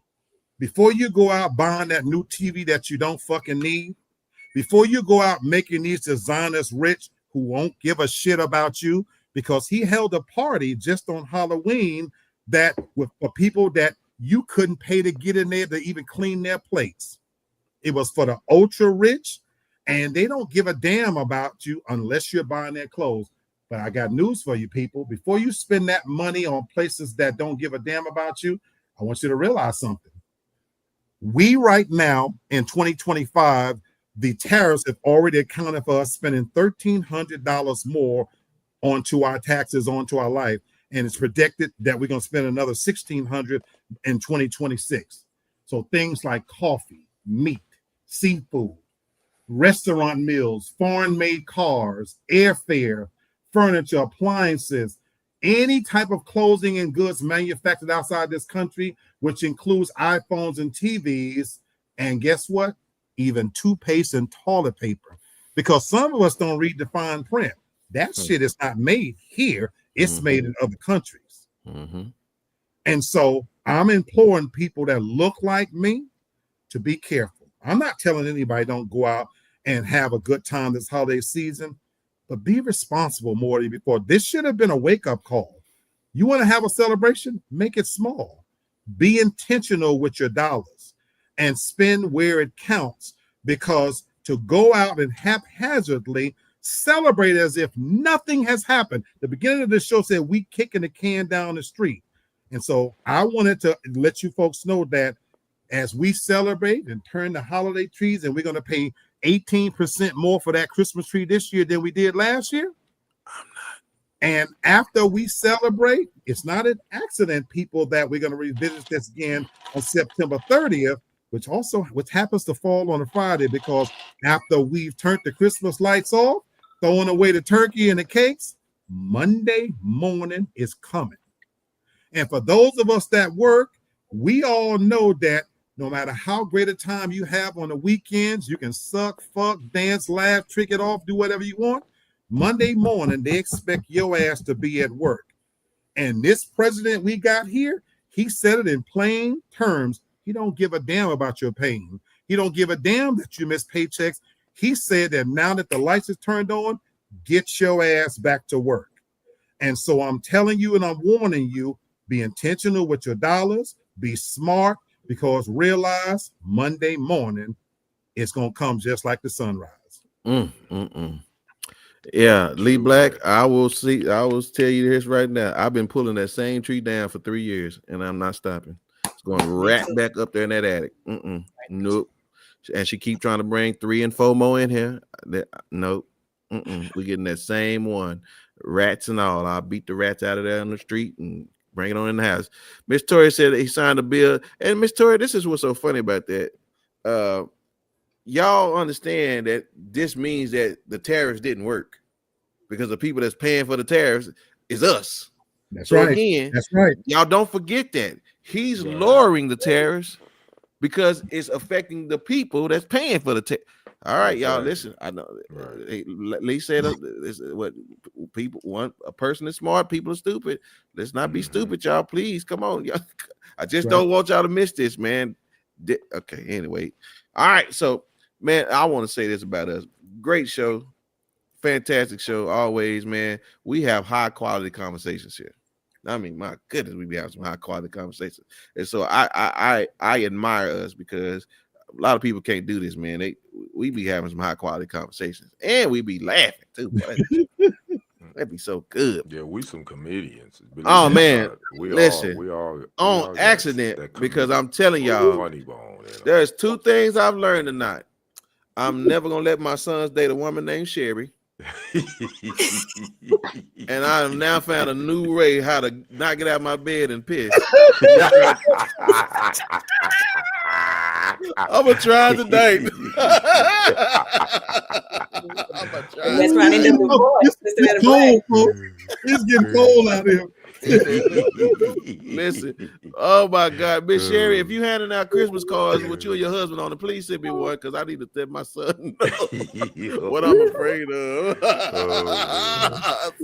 Oh man, anyway, it's fair. Listen, y'all, it's Father. What am I doing? It's Father Thoughts time, y'all, and y'all know how we do this thing, my brother. Yes, sir. Always, man. Appreciate you being on, man. Talk to me. I want to say this. I know your acquaintances, and when I say that is, I made a post maybe 2 days ago. If you're on social media like me, I'm a content creator, so I'm on there a lot because I'm posting stuff, I'm creating content, and know your acquaintances because go look under topics that are maybe controversial when it comes to people of color, and if you have so-called somewhat acquaintances that comment on them, they're going to show you who they are. So make sure you look at those, you follow those topics and look at those that you may have befriended on social media because their true colors are going to show who they are. And let me tell you, make sure you get rid of them. Okay. Point blank. Get rid of them. Yes. Because they telling you how they feel about you. I don't care how long you've known them. I don't care how you work with them. I don't care like, hey, how you doing? Don't trust them. Because guess what? And I said this earlier. This country is called the United States of America, but it is really not. It's the divided states of America. Because it's a divide. And I'd say at this point in where we are, you got to pick a side. I ain't trying to be dramatic. You got to choose a side. Right. And if your so-called friend choose that side with that guy that's in 1600 Pennsylvania Avenue, I know how I feel about him. If you choose that side, I don't rock with you. I'm gonna just keep it real with you. So again, my final thoughts is know your acquaintances. I'm done. Okay, sir. Thank you. Miss Sherry, thank you so much for telling us our show. I appreciate that. Thank you, ma'am. Thank you. Devin, great time today. I agree. And Ken, I keep these people around just so I can remember why I don't F with them. I do. I go specifically to their page just to see the foolery and fuckery they talking about on this particular date. I keep them. They usually unfriend me at some point because I don't. They be like, "You on my friend list, but you don't like a comment on nothing." It's because I'm being nosy. That's what it is. And for y'all who got your food stamps on y'all card today, y'all need to think of some of us who don't get food stamps. And we want turkey and dressing and collard greens and stuff like that for Thanksgiving on the discount. And I don't know if they just gave y'all the month or the back pay, but you don't need a bunch of extra money just sitting on your card taking up space. And your kids need shoes and coats and clothes and stuff for Christmas. And I ain't telling you to do nothing wrong. I ain't even telling you to do nothing. But if you know, I'm just gonna say that. Like, just if you know what I'm saying, if little Johnny need a coat and some shoes, let me know. You know what I'm saying? I might be able to help you out as long as you tell me you ain't gonna spend it on no fuck nigga. If you gonna spend it on some dude that's gonna be taking advantage of you, then I can't help you out. But if you taking care of yourself, and your kids, I might be able to work out something with you. And just a PSA for you young girls, if you ever come across this video, which you probably won't. if there's an old ass dude trying to holler at you, no, he ain't shit. It's because he can't live up to a grown ass woman, and he think you dumb, and he think you don't have the common sense. And I pray you got a mama like me, or an auntie like me, or a cousin or a big sister like me to cuss his ass out, so he ain't gonna want to talk to you, me, nobody in our family no more. Tell him to take his dirty dick down the street and find something else to do. And that's all. Wait a minute. I feel offended with that laugh. Was there some shots fired up in Lips there? a lot, and you need a woman that eat a peanut butter and jelly sandwich looking through the window while she moisturizes you. You know, whoop. Wait a minute. Hold on. Wait a minute. What? Wait a minute.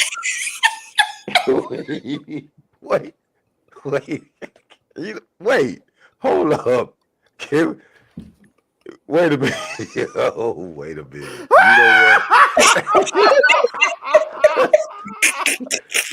know what? What? Sherry, I love you so much.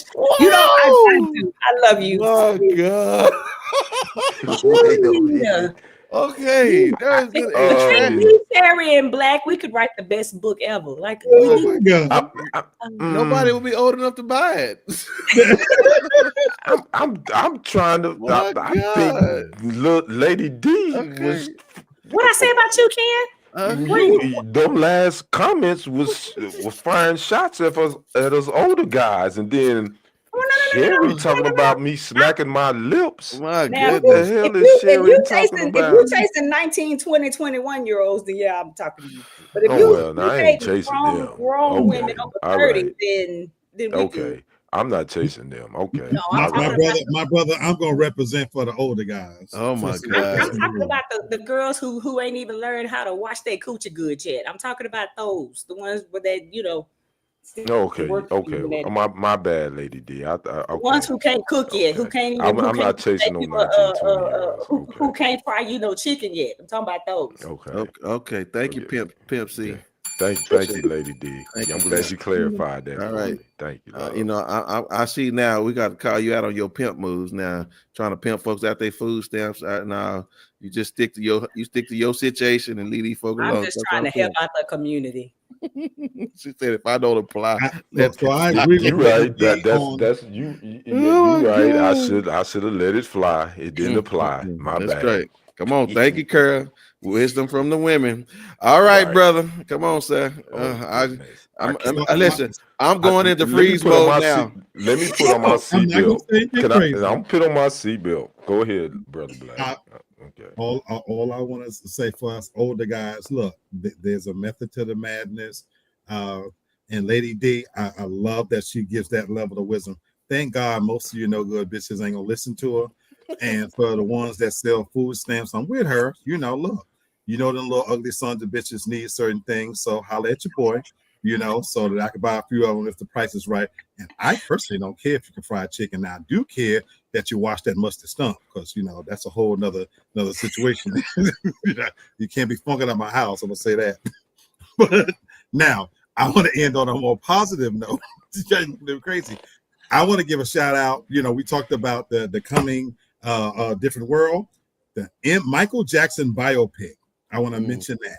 Mm-hmm. The conversation has already started where they're trying to downplay it and denigrate it. It's already the most watched trailer ever in the history of trailers. And I want us to think about Black Panther, and I want us to think about Sinners. Two movies that represented us in the most positive way. Coogler's doing it? I'm sorry? Ryan Coogler's doing it? Antoine Fuqua, the same director from The Equalizer. He's doing it for Denzel Washington. Okay. So that's why I'm mentioning this. Don't get fooled by the turnoff. Don't get caught up in the fact that, they're talking about, look, they want to kill Michael Jackson. In the comments, like you, Kenny, I follow social media, and it's already started where they're comparing he's not as great as Elvis Presley. Look, fuck Elvis Presley. He will never be Michael Jackson. Right. I can't wait for us to go out and see this movie in droves. It has the potential to be the highest grossing movie of all time, because whatever else you want to think about Michael Jackson, He is that dude. Right. You can never be canceled. And shame on Oprah Winfrey and some of us that tried to do so. And so when this picture hits, I want us to go out and support this and in droves and show up and see it multiple times, because we have to hold up our kings. They sacrificed and crucified this man in life, and he's risen to the heights in his death that's more than anybody else. And my thing is, I'm a forever Michael Jackson fan. When I tell people that I love me some R. Kelly, I am not talking about Michael Jackson is in a lane all himself, all on his own. He's that dude. And so don't let anybody, and this is for the younger generation, older generation who might have not have seen him, there will never be anybody like MJ. And this movie is set to be phenomenal. And it's going to celebrate his genius, not the bullshit that was reported about him. So keep that on your docket. Plan to see that movie. And his nephew sounds so much like him. I mean, Is that who that is? it's uncanny Yeah. how Yes, much sir. he sounds like his Oh, uncle. It's crazy. he do look almost like him, but It's crazy. Black, I'm gonna let you talk me into it, because I was like, man, I've seen everything about Michael Jackson. So yeah, you know. No, he's been doing- as Toria says, this Antoine Fuqua acts to be the helm this, because there has been a smear campaign, Neverland, this, that, and the other, and sadly, some of our own people tried to ruin him. And I was so proud that he took the mantle up, and this is about his genius of who he is, and it's going to, I think, make people fall in love all over again with his music, the icon that he was. And it's breaking records, and the movie haven't even come out yet. And they already starting the campaign to see if they can deter us, because again, the more we support stuff like this, it green lights other projects where people look like us and represent us. Okay, yeah, I'll check it out there. It just better not be none of that Lifetime stuff. I ain't playing that no more. I love you too. I love you too, Sherry. I saw she put a message up. I love you too. Yeah. You talking about me smacking my lips, but I love you too. I ain't saying that, Sherry. I'm scared of you, Sherry. I ain't trying to get hostage. I don't want to be your hostage though. But I know that's right. I don't even want to go in the restroom and turn the light off and say Sherry name 3 times. Shit, I might get hit over the back of the head. So.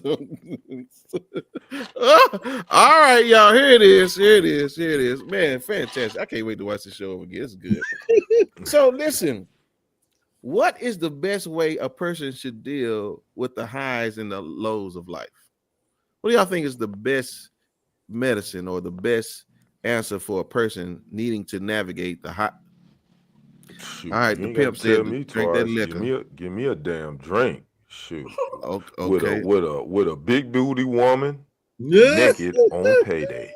A drink, a big booty woman naked on payday. For the highs and the lows, huh? And Devin, you say he was a nice one, huh? Right. That's what I said. I'm sorry. I'm sorry, Brett. No problem. Yes, I have no parts of that. Okay, well, listen, Black, you drink? You say the drink too, Black? That's what you say? I concur. Okay, well, all right. Well, listen, I'm so far away from that. But here's I think is, well, y'all just take a look. No way he's making it. Look at this. Somebody come look at this. Wait, is he good? What the hell was that? I hope that was AI. It gotta be. Yeah, that can't be real. I hope so too. My goodness, that's a lot of weight. That's a lot of weight coming off of that basketball goal, man. Yeah. That looked like a suit. It looked like that was wearing a suit. That wasn't real yeah. skin. Well, they got up, so that's all I know. But good. But all I'm saying is the highs and the lows are real. You know what I'm saying? It's just, I would suggest at best just stay even keel, because if you're up high, as the old saying is, the bigger they are, as you see, the harder they gonna fall. So try to stay even keel, y'all, when it comes to life. And listen, Trump is giving us these highs and lows, right? And so I just want y'all to be careful out there in them streets, man, about them highs and lows. And if you can, try to find somebody that buy a house for you so you don't have to pay the mortgage. So. And don't get it for 50 years either. Yeah. And for all you brothers that don't know how to get up and go piss, get you a bucket tonight. I got a lot going on today. They sell urinals with caps on them that you can like, sit beside your bed. No, I don't want to feel. I don't want to feel. What the old folks call them? Ortho. I don't know how you. Brent said, "Get you a bucket so you can go." Hey, Lee Black said that's what he been doing. So I'll let y'all know next Friday how it work out now. Your wife out here with her lawyer. She ain't going for it. To do that, you gotta live. You gotta be a single man. I'm gonna tell you. Is that what it is? All right. Well. Anyway, I feel getting. I'm a single man and I don't piss in no damn bucket. I get my black ass up and go to the bathroom. What happens when you gotta get up out the bed, brother? You ever knock the bucket over?